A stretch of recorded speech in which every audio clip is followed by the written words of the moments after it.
नमस्ते दोस्तों, तो आज आपको एक बड़ी ही अचंभित एवं अनोखी कहानी सुनाऊंगा जिसमें आपको कुछ अनसुनी एवं रहस्यमय बातें बताई जाएगी। तो आइए जानते हैं कुछ खतरनाक रहस्यमय कहानियां। तो कृपा करके वीडियो पूरी देखें ताकि आपको भी धर्म के प्रति रहस्यमय बातें की ज्ञान हो तथा इससे भी खतरनाक रहस्य जानने के लिए अभी इस चैनल को सब्सक्राइब करें ताकि और भी रहस्यमय कहानी सबसे पहले आप तक पहुँचे। धन्यवाद। तो सुनिए। काशी की गंगा घाटी में जन्मा अनुनाद एक अल्पवयस्क वेदविद था जिसे पुराणों और गूढ़ रहस्यों में गहरी रुचि थी। उसके गुरु महर्षि वटस्वरूप ने एक दिन उसे एक रहस्यपूर्ण लिपि दिखाई, एक तांबे की पट्टी जिस पर अंकित थे दो शब्द, शून्य शिला और त्रिकाल प्रवेश। गुरु ने कहा, ये संकेत है किसी भूले हुए युग के। इसे समझने के लिए तुम्हें गर्भग्राम जाना होगा, वहाँ की शिला स्वयं तुम्हें बुला रही है। गर्भग्राम विंध्य पर्वत श्रृंखला के बीचों बीच एक विलुप्त सा गांव था, जहाँ पहुँचने के लिए घने वन, नदी और एक प्राचीन सुरंग पार करनी होती थी। अनुनाद ने अपनी यात्रा प्रारंभ की और जैसे ही वह गर्भग्राम पहुँचा, उसे वहाँ का वातावरण कुछ असामान्य लगा, मानो समय रुक गया हो। रात्रि को उसे एक विचित्र स्वप्न आया। एक अंधकार में मैदान, बीच में विशाल काली शिला और उस पर बैठा नेत्रहीन साधु जिसकी आवाज कानों में गूंज रही थी। हर उत्तर तुझे एक युग में डुबोएगा और हर युग तुझसे एक सत्य मांगेगा। सुबह अनुनाद ने महसूस किया कि उसके सिरहाने वही तांबे की पट्टी थी जो गुरु ने उसे दी थी, लेकिन अब उसमें एक तीसरा शब्द भी जुड़ चुका था, अग्नि मंत्र। गांव के प्रमुख पुजारी रुद्रदत्त ने उसे बताया, शून्य शिला केवल उन्हें स्वीकार करती है जो तीन तत्वों की परीक्षा से गुजरे, अग्नि, जल और वायु। हर तत्व एक मंत्र के द्वारा जागृत होता है। जिसे त्रिकाल प्रवेश करना है, उसे 3 रात्रियां शिला के सम्मुख तप करना होता है। पहली रात अग्नि की गर्जना, दूसरी रात जल की दृष्टि, तीसरी रात वायु की तंद्रा। अनुनाद तैयार हुआ, गांव के बाहर स्थित उस अरण्य में पहुंचा जहां शून्य शिला थी, एक विशाल काली प्रस्तर शिला जो जमीन में आधी धंसी हुई थी और उस पर प्राचीन लिपियां जली हुई प्रतीत हो रही थी। उसने मंत्र जाप शुरू किया, ओम अर्चिस्ते अग्निमो नमः, और फिर शिला के भीतर से एक भद्र का प्रकाश फूटा और उसकी चेतना क्षीण होने लगी। अनुनाद की आंखें बंद थीं और वह अग्नि मंत्र का उच्चारण कर रहा था। जैसे जैसे मंत्रों की गति तीव्र होती गई, शून्य शिला से निकलती अग्निज्वालाएं हवा में लहराने लगी। अचानक एक तीव्र प्रकाश उसके चारों ओर फैल गया और उसने पाया कि वह अब उस वन में नहीं, किसी और ही आयाम में खड़ा है। ये स्थान धरती जैसा नहीं था, चारों ओर केवल अग्नि थी, पर वह जलाती नहीं थी।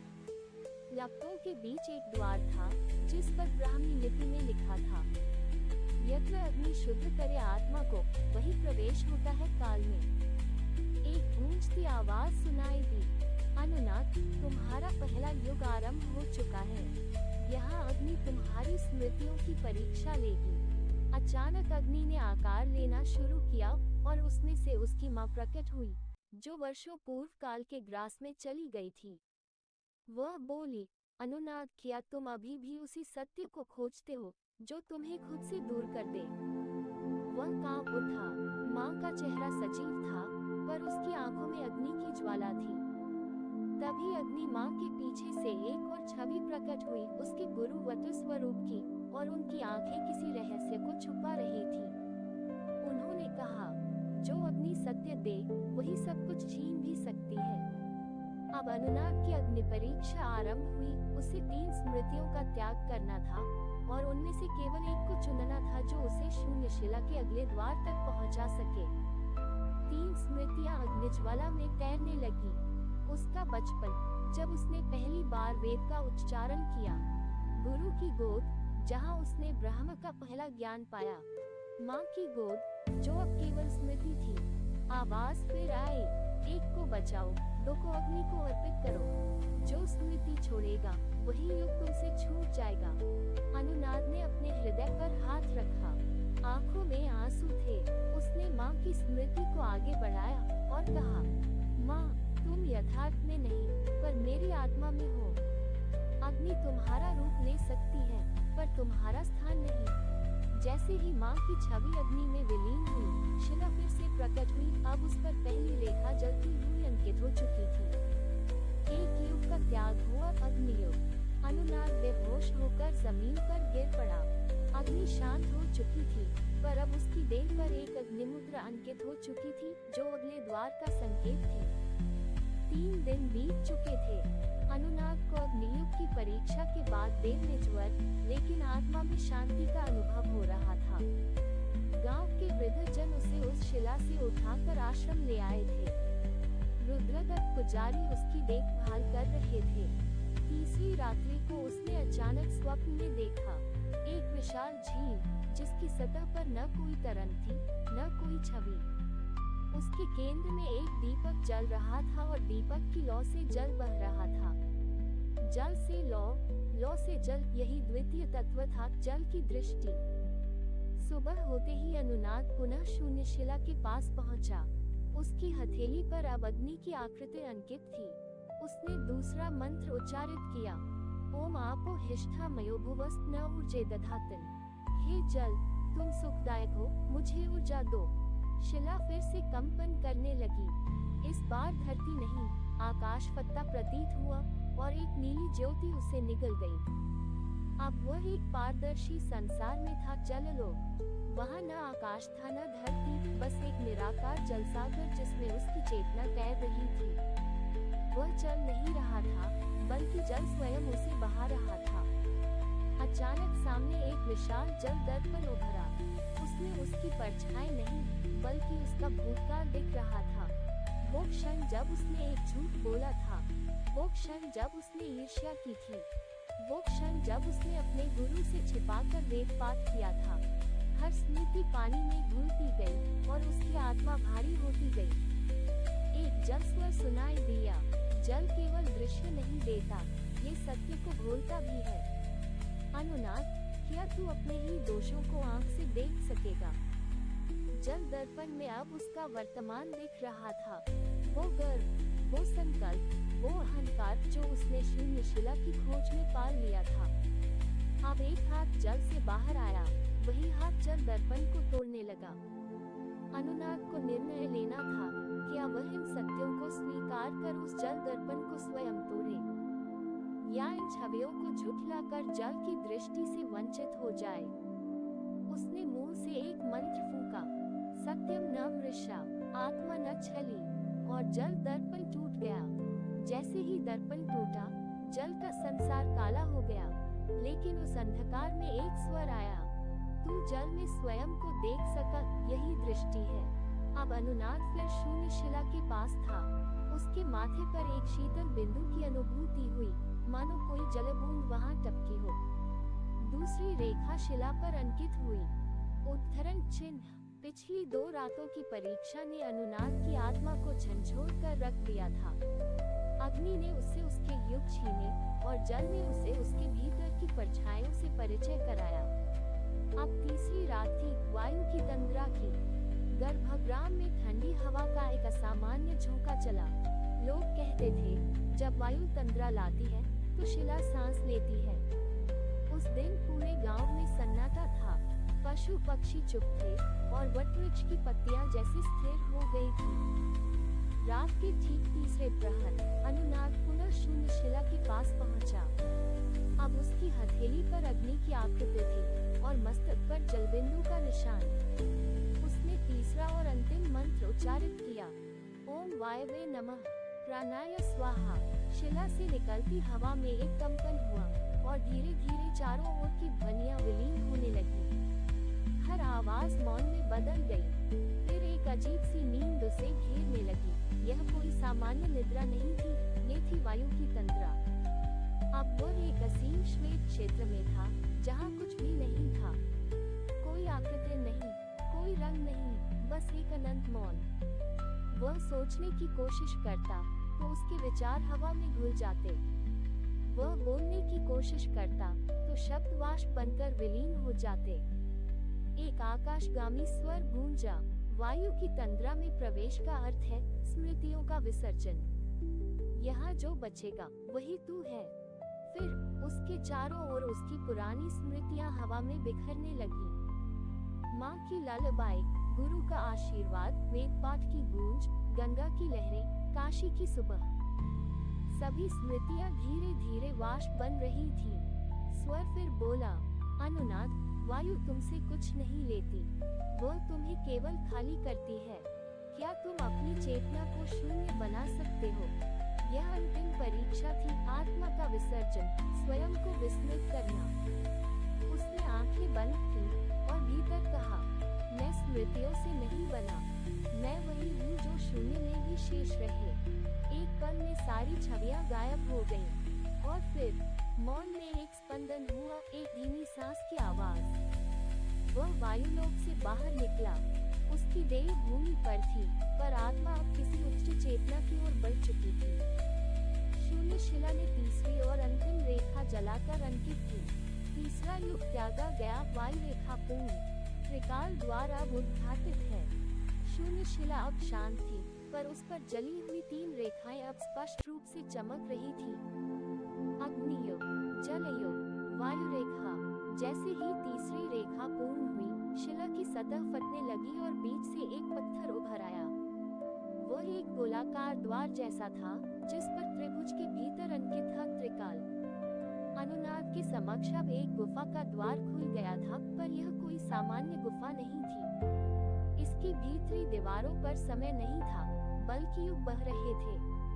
उस द्वार में प्रवेश करते ही अनुनाद को एक विचित्र स्पंदन का अनुभव हुआ, मानो उसकी आत्मा उसके शरीर को पीछे छोड़ते हुए काल की रेखा में समा गई हो। जैसे ही वह भीतर गया, समय स्थिर हो गया और फिर एक आवाज आई, स्वागत है त्रिकाल में, जहाँ प्रारंभ, प्रलय और पुनर्जन्म एक साथ श्वास लेते हैं।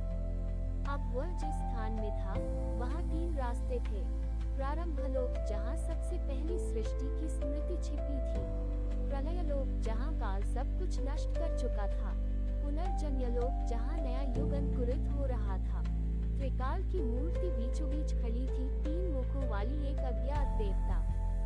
उसका पहला मुख बालक सा मासूम, दूसरा रौद्र, तीसरा शांत और वृद्ध। त्रिकाल की मूर्ति बोली, अनुनाद, तू 3 युगों को जगा चुका है, अब तुझे उनमें उतरना है। पर चेतावनी है, हर लोग तुझसे एक तत्व सत्य छीन लेगा।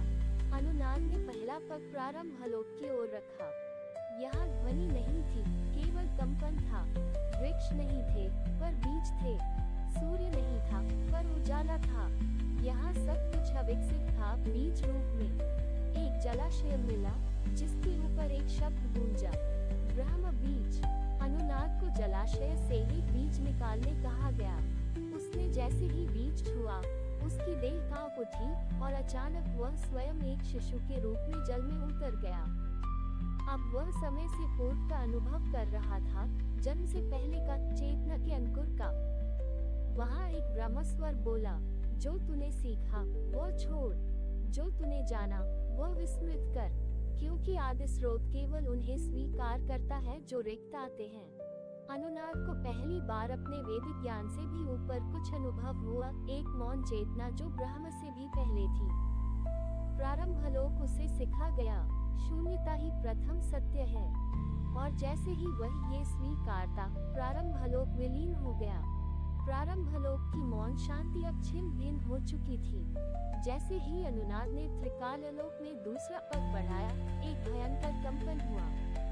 गुफा की दीवारों से आग की दरारें फूटने लगी और चारों ओर एक धूसर धुंध छा गई। अब वह प्रलयलोक में था, जहाँ न वनों की हरियाली थी, न नदियों का बहाव, न कोई जीव, न गति, केवल राख, टूटी मूर्तियाँ और एक शमशान जैसी निस्तब्धता।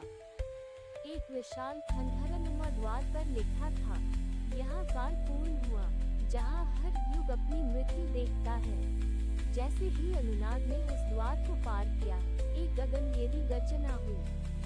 अनुनाद, क्या तू मृत्यु को देखने का साहस रखता है? उसके आगे एक अकेला पर्वत खड़ा था, काले पत्थर से बना, जिसे लोग काल शिखर कहते थे।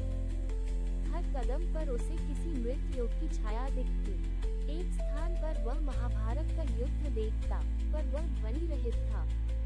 एक जगह लुप्त सभ्यताओं की जलती राख, जैसे मोहनजोदड़ो और लंका की परछाइयां। और अंत में वह खुद को देखता वृद्ध, निर्बल, मृत्यु के निकट। पर्वत के शिखर पर पहुंचा तो वहां एक त्रिशूल गड़ा था। उस पर 3 शव झूल रहे थे, उसकी माँ, उसके गुरु और स्वयं उसका प्रतिबिंब। स्वर फिर गूंजा, हर खोज की एक कीमत होती है, तू क्या खोने को तैयार है? तभी कालस्वरूप एक आकृति प्रकट हुई, 3 सिरों वाली, सांपों से सजी, और उसकी आंखों में केवल मृत्यु थी। वह बोली, तू जब तक मृत्यु को स्वीकार नहीं करता, तू त्रिकाल से पार नहीं हो सकता। सत्य की अंतिम शर्त है स्वयं का विसर्जन। अनुनाद ने अपने प्रतिबिंब की ओर देखा, फिर माँ और गुरु की छवियों को प्रणाम कर त्रिशूल से स्वयं का नाम मिटा दिया। उसने अनुनाद को छोड़ दिया। एक क्षण में तीनों शव अदृश्य हो गए और पर्वत फटने लगा। राख की भयानक आंधी चलने लगी, पर अब वह उससे डर नहीं रहा था। उसकी आंखें बंद थीं, पर भीतर कोई प्रकाश था, और जैसे ही उसने आंखें खोली, वह त्रिकाल लोक में लौट आया। त्रिकाल की मूर्ति के तीसरे मुख ने कहा, प्रलय को जिसने देखा, वही पुनर्जन्म का पात्र है। अब तेरा अंतिम मार्ग खुलेगा। शून्य शिला पर अंतिम रेखा जल उठी। तीनों काल पूर्ण, अब ब्रह्मशिला जागेगी। तीनों युग पार करने के पश्चात त्रिकाल का द्वार अपने अंतिम रूप में बदल गया। शिला पर जली 3 रेखाएं अब एक केंद्र बिंदु में विलीन हो चुकी थी, और उस बिंदु से एक चक्र उठा, चमकता हुआ, जैसे शून्य और ब्रह्म एक हो गए हों। त्रिकाल की 3 मुखों वाली मूर्ति अब एक में बदल गई। एक शांत, निर्विकार मुख, जिसकी आंखों में समग्र सृष्टि सिमटी थी। स्वर आया, तू अब अनुनाद नहीं रहा, तू अब वह पात्र है जिसमें नव सृष्टि जन्म ले सकती है। अब तुझे ब्रह्मशिला के दर्शन होंगे। अब अनुनाद के आगे एक सीढ़ियों से भरा मार्ग खुला, पर ये सीढ़ियां ऊपर नहीं, नीचे की ओर जाती थी, जैसे ब्रह्म की गहराइयों में उतरने की निमंत्रण दे रही हो। वह जैसे जैसे नीचे उतरता गया, प्रकाश गाढ़ा होता गया। वहां अंधकार नहीं था, बल्कि अत्यधिक प्रकाश था, इतना कि आंखें मूंद लेने पर भी दृश्य स्पष्ट रहे। और फिर वह एक विशाल कक्ष में पहुंचा, ब्रह्मशिला के समक्ष। ये शिला किसी अन्य ग्रह की लगती थी। उसमें तीनों तत्व समाहित थे, अग्नि के चिन्ह, जल की नमी और वायु की लहरें। परंतु सबसे अनोखा था इसका हृदय, जहाँ शून्य न था, बल्कि शब्द था। शब्द जो अनुनाद से जन्मा था। ब्रह्मशिला से स्वर आया, अनुनाद, तूने त्याग किया, परीक्षा दी, स्वयं को विस्मृत किया, अब तू नव सृष्टि का रचयिता हो सकता है। पर प्रश्न है, तू क्या रचना चाहता है? अनुनाद कुछ नहीं बोला।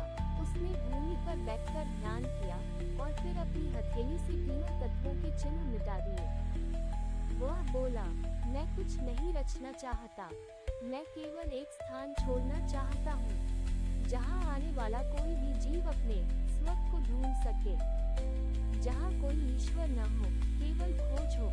ब्रह्मशिला चुप रही, और फिर एक दिव्य कंपन के साथ वह फट गई। उस फूटे स्थान से एक बीज निकला, एक शब्द बिंदु, जो न कोई धर्म था, न मंत्र, वह था केवल। उस बीज को लेकर अनुनाद वापस गर्भग्राम लौटा। गांव अब पहले जैसा न था, लोग शांत थे, जैसे कोई अनदेखी ऊर्जा उन्हें शुद्ध कर गई हो। शून्य शिला अब केवल एक शिला न थी, वह अब स्वशिला बन चुकी थी। जो भी उसकी छाया में बैठता, वह अपने भीतर की एक आवाज सुनता। अनुनाद लोक हो गया, पर स्वर अब हर आत्मा में गूंजता था। शून्य शिला का रहस्य अब कोई गूढ़ रहस्य नहीं रहा, यह प्रत्येक आत्मा की यात्रा बन चुका है।